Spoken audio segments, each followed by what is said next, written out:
I've got a great tip for you today, and it's so very, very, very important in today's market. You've probably all heard about wire fraud.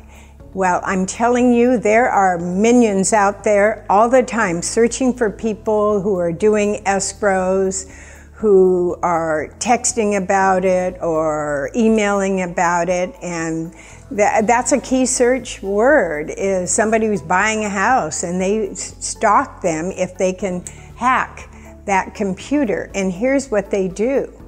So they hack somebody, and then when the wiring instructions come to that person, they change the instructions to what their own wiring instructions are, and the money then, instead of going to escrow, goes to their own personal bank, and boom, they're gone. So it is really important to do several steps, precautionary steps, to protect yourself from wiring fraud, okay? I always require that our escrow officers send the wiring instructions encrypted so that only the recipient can unencrypt them, so to speak. Then I also require that the person, the buyer or seller, goes down to their bank and verifies with escrow in person. In other words, calls the escrow company, speaks directly with the escrow officer, and asks for the wiring instructions. You want to verify the wiring instructions with the escrow officer while you're ready at the bank to send the wire. Very, very, very, very important. Never give your wiring instructions to anybody.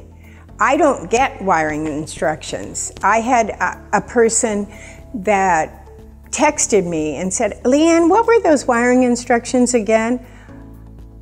I totally flipped out. I called his secretary and told her to tell him he cannot talk about wiring instructions. He cannot get wiring instructions from anyone but escrow. It has to be encrypted, and he has to verify those instructions in person with the escrow officer. That's the only way you are safe.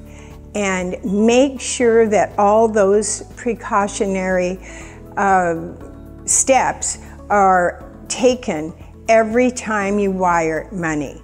Even if you're wiring for a car or anything else, make sure that those precautionary steps are followed. That way you will never get in trouble. I heard of a person in Orange County who actually sent a wire for $4 million to close a house, and it got hacked. Fortunately, the bank where the money went in Texas had a bank manager that said, "This is weird, $4 million, checked it out and found out that it was a hack and saved that $4 million. But that doesn't always happen. I know there's a lot of wire fraud that does go on, and please follow the steps. And that way you will be safe.